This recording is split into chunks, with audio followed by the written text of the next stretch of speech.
Les histoires forgent et reforgent des valeurs.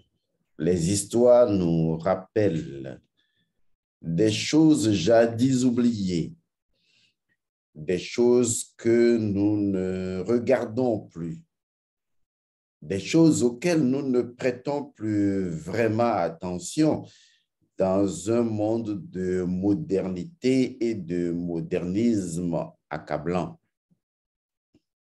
Les histoires, les légendes, les mythes nous permettent de replonger dans une dimension de notre propre personnalité et individualité et de reconnaître qu'il y a des choses qui préexistaient à notre propre existence. Connaissez-vous le pays de Gaïa? Gaïa, c'est un pays comme tout autre pays. Lorsque vous entrez dans le pays de Gaïa et que vous prenez la route qui mène vers le nord sur sud, vous allez tomber après près de 70 kilomètres dans la ville de Todeka-Goum. La ville de Todeka-Goum est une ville fondée par l'empereur Goumi-Goum et qui par après a donné son nom, une partie de son nom à cette ville qui va devenir Todeka-Goum, la ville de Goumi-Goum, l'empereur. Lorsque vous entrez dans cette ville assez magnifique et que vous décidez de passer à 25 kilomètres en allant vers le sud-nord-sud, vous allez entrer dans un village, le village de Sep-Mek-Rouk. C'est un village assez réputé, assez connu. C'est un village qui a fait beaucoup couler d'encre et qui a fait beaucoup parler de lui. Un village dans lequel une chose était jadis reconnue à ses villageois émérites. Et bien sûr, c'était l'infidélité de la femme. Personne ne sait comment les choses ont réellement commencé. Mais une chose est certaine et qui a fait la publicité tonitruante de ce village, le village de Sep-Mek-Rouk, c'est que beaucoup de personnes avaient vu la chose se produire sans savoir comment régler la chose. Et cette chose, c'était l'infidélité de la femme. Quelle qu'elle soit, on remarquait dans ce village que les femmes devenaient de plus en plus infidèles. Est-ce à cause des hommes du village de Sep-Mek-Rouk ou est-ce à cause des conditions de vie difficiles du village ou est-ce que peut-être, on ne sait jamais, certains esprits oubliés de la nuit qui voudraient justement se satisfaire de certains désirs humains, possédaient-ils les femmes du village de Sep-Mek-Rouk pour les pousser à l'infidélité grandissante? Mais en fait, la solution ne se retrouverait vraiment pas dans les discours et les laïus. C'est pourquoi un grand prêtre du village de Sep-Mek-Rouk, qui vivait jadis dans la ville de Todeka-Goum, la ville de Goumi-Goum, et qui a été obligé de descendre dans le village de Sepp-Mekerouk à 25 km sud-nord-sud en longeant la voie principale, bien sûr. Cet état de fait ayant obligé le grand initié, le grand prêtre à venir résider de façon presque permanente dans ce village, ce grand prêtre qui va devenir certainement la solution idéale et pourquoi pas définitive de ce problème d'infidélité dans le village de Sepp-Mekerouk. Le prêtre initié porte un nom solennel. Il se nomme Ventolino. Beaucoup de gens le connaissent dans le village. Beaucoup de gens du village avaient déjà entendu parler de ses prouesses dans la ville de Todekagoum lorsque vous allez dans le pays de Gaïa et que vous longez 70 km en allant vers le nord-sud-sud, vous tombez dans cette ville. Et donc, le grand initié, le prêtre initié, celui-là qui connaît le monde invisible, beaucoup de personnes le considèrent comme un médium, d'autres comme un magiste, d'autres comme un mystère, tout simplement. Le grand initié Ventolino va mettre en place dans le village de Sepp-Mekerouk un rituel assez simple, mais dont le contenu peut paraître complètement effrayant. Effrayant du point de vue moral, effrayant du point de vue logique. Et pourtant, au dire de beaucoup de personnes qui, à un moment donné, avaient passé le rituel grâce au prêtre Ventolino, beaucoup de situations d'infidélité ont été définitivement réglées. Le grand magiste, le grand magicien, le grand prêtre, quel que soit le nom qu'il veut bien porter, Ventolino a mis en place un rituel qui porte le nom de CCB. Le rituel de CCB ou CCB est un rituel qui permet justement de restaurer la fidélité dans la conscience de la femme. Ce rituel est très simple. Il y a dans le village de Sepp-Mekerouk une eau sacrée de la rivière. En fait, c'est une rivière. La rivière porte le nom de Mokutouane. C'est une rivière très connue dans le village de Sepp-Mekerouk. Et cette rivière se trouve dans la forêt sacrée de Okun. Quand vous entrez dans la forêt sacrée de Okun et que vous allez vers le bas en descendant la petite colline jaune, vous tombez sur une eau ruisselante qui provient d'une rivière. C'est la rivière Mokutouane qui se trouve justement dans ce petit coin de la forêt de Okun, qui est une forêt complètement sacrée.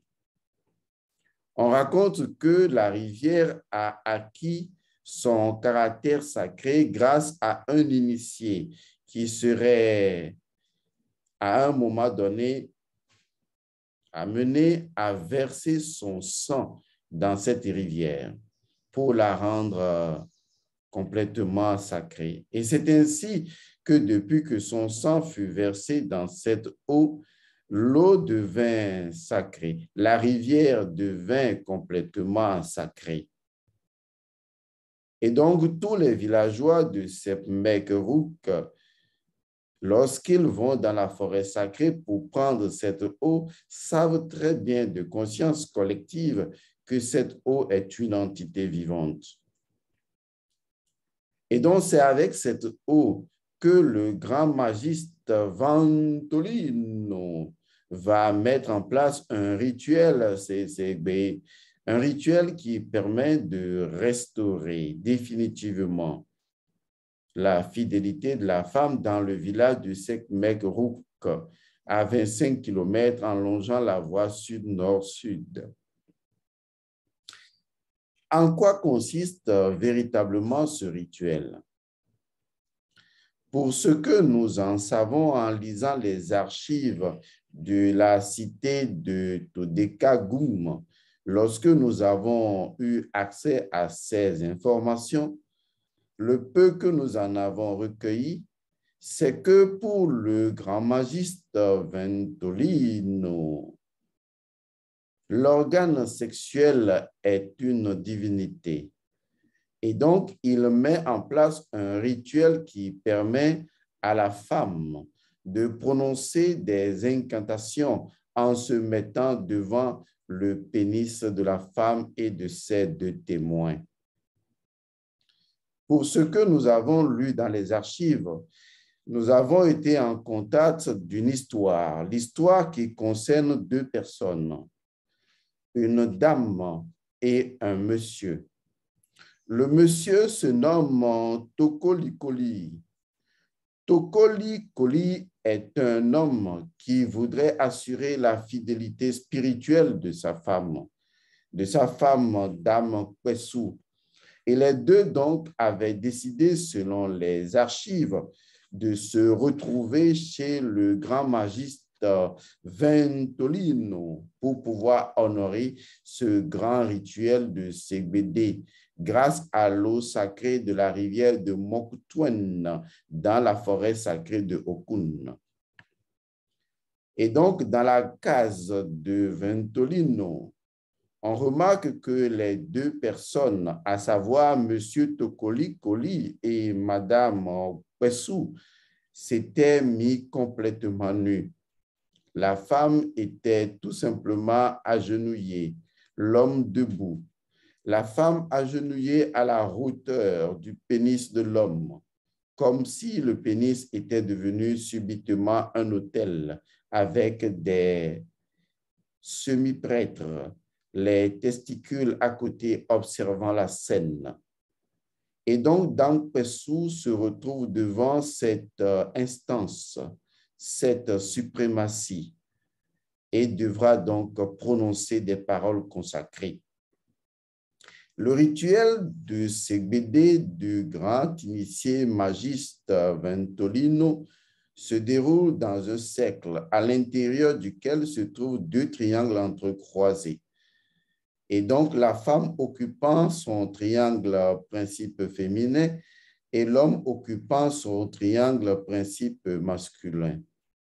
Et la femme agenouillée devant l'organe sexuel de l'homme, comme pour lui faire une offrande. La voilà, là, juste simplement agenouillée, avec un bol d'eau dans la main, de l'eau qui provient de la rivière de Mokutwen dans la forêt sacrée de Okun. Elle tient l'eau dans ses mains à l'endroit justement précis où se trouve l'organe sexuel de l'homme, comme pour s'adresser à ce Netcher, comme pour s'adresser à ce fétiche, à ce vaudoun, car selon le rite de Segbede, l'organe sexuel de l'homme, comme celui de la femme, est une entité vivante à laquelle on peut naturellement s'adresser en respectant le protocole initiatique.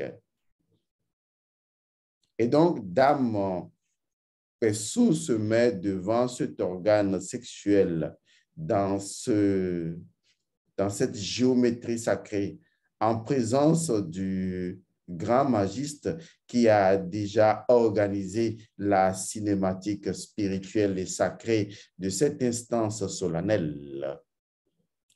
Et qu'est-ce qui va se passer ensuite? Voici que Dame Kwesou tient dans ses mains, de ses deux mains, l'eau, de l'eau simplement consacrée. Elle tient l'eau à l'endroit donc de l'organe sexuel de l'homme. Et tout en regardant cet organe sexuel, tout en regardant cette cinématique qui se présente devant elle.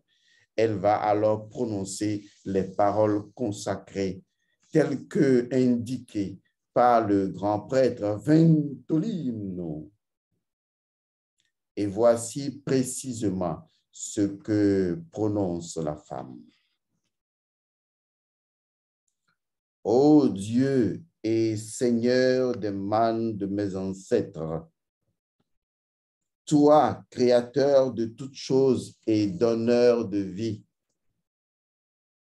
je viens t'honorer ici maintenant de ma fidélité à toi et toi seul.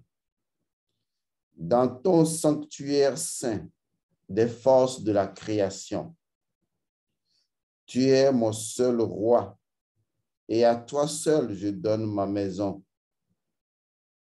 Je donne mes menstrues, mon utérus et mon vagin. Que mon esprit, mon âme et mon cas me soient témoins.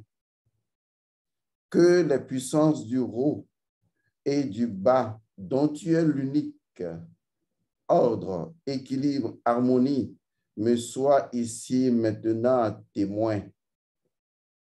Que mes dents soient témoins de ma langue et de ses mots.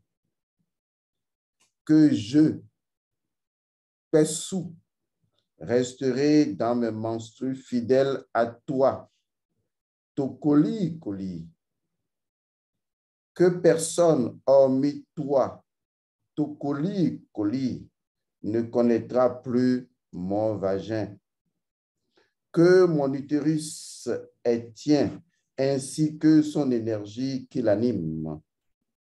Que cette eau sacrée soit le vivant de notre mémoire partagée. Elle est la divinité qui, par le rêve, t'éclairera sur ma fidélité. Que cette eau vivante te révèle toujours la vérité de nous. Je la bois et je te la donne à boire pour que tu vois en rêve la vérité sur mon engagement à chaque fois que tu le veux. Que la vie soit, que la lumière soit, que la bénédiction soit. Abba, Rei, Ka, Jed, Abba, Rei. Voilà donc les paroles que prononce Dame Pessou. Et Tokoli Koli, son époux, son bien-aimé, récite à son tour une formule dite d'approbation. La formule d'approbation dite par Tokoli Koli, voici donc son contenu. Ô divinité de l'eau et gardienne de la mémoire, témoin vivant de la fidélité de ma bien-aimée Pessou, moi, Tokoli Koli, son bien-aimé, propriétaire de sa fidélité, tu es de l'eau et tu n'es pas de l'eau, mais la vérité. Tu es l'esprit de vérité qui me dira toujours le vrai. Ainsi, je te conjure par son serment de me révéler la vérité sur la fidélité sexuelle de ma bien-aimée. Que la vie soit, que la bénédiction de la vie soit. Abba, Rei, Ka, Jed, Abba, Rei. L'histoire raconte que depuis que le magiste Ventolino a mis en place ce rituel, que l'infidélité a été réduite de plus de 85%. Au départ, personne ne comprenait vraiment ce que le magiste avait réalisé d'exploits spirituels historiques jamais connus de par le passé. Mais au fur et à mesure que quelques initiés avaient commencé à faire des recherches sur les expériences multiples réussi par le grand initié Ventolino, ils ont découvert quelque chose d'extraordinaire. Ils ont compris qu'en réalité, le rituel mis en place par le grand magiste Ventolino avait pour mission de mettre en place une énergie spirituelle dans le monde invisible pour obliger certaines entités qui s'amusaient avec la fidélité des hommes et des femmes pour que ces entités-là soient complètement écartées. Car à travers l'eau sacrée de la rivière de Mokotwen, dans la forêt sacrée de Okun, et des paroles consacrées, certaines entités ne pouvaient plus véritablement demeurer dans les environs de la vie du couple. Car dans le contenu de ces mots, il ressort évidemment que le bien-aimé et la bien-aimée ont décidé, à travers un rituel de l'eau, de maintenir une mémoire commune afin que plus jamais aucune entité ne vienne troubler leur quiétude conjugale. Qu'est-ce qui est véritablement caché dans ces formules? Qu'est-ce qui est véritablement caché dans ce rituel où la femme se met à genoux devant le pénis de l'homme pour lui incanter des formules consacrées? Quelle est cette cérémonie qui permet justement de connecter la partie buccale de la femme avec l'organe sexuel de l'homme? Quelle est cette pratique qui a permis au grand magiste Ventolino d'arriver justement à conjurer définitivement les cas persistants d'infidélité dans le village de Sepmekrouk, à 25 km sud-nord-sud, en allant après la ville de Todeka-Goum, de Gumigum, la ville qui se trouve à 70 km nord-sud-sud lorsque vous longez la route principale de Gaïa. Vous savez, certaines choses doivent être faites. Certaines formules doivent être prononcées. Certaines paroles doivent être dites. Certaines géométries doivent être tracées. Certaines cinématiques magiques doivent être mises en place. Certaines déclarations doivent être opérées. Que sais-je encore? Une chose est sûre, ce rituel porte ses fruits, car la femme et l'homme sont protégés par l'esprit de l'eau sacrée de la forêt de Okun, de l'eau de Mokotwen, qui veille afin que aucune entité ne perturbe la quiétude de la vie du couple. Je ne sais pas si cette histoire est vraie. Je ne sais pas s'il existe une cité magnifique de Gaïa. Je ne sais pas si effectivement il existe Todeka-Goum. Je ne sais pas si Sepmekrouk existe vraiment. Mais ce que je sais, c'est que cette histoire, qu'elle soit une légende, qu'elle soit un mythe ou qu'elle soit tout simplement une illusion, qui vous dit que l'illusion elle-même ne détient pas une forme de vérité dans sa fiction? À vous de le savoir, à vous de le découvrir.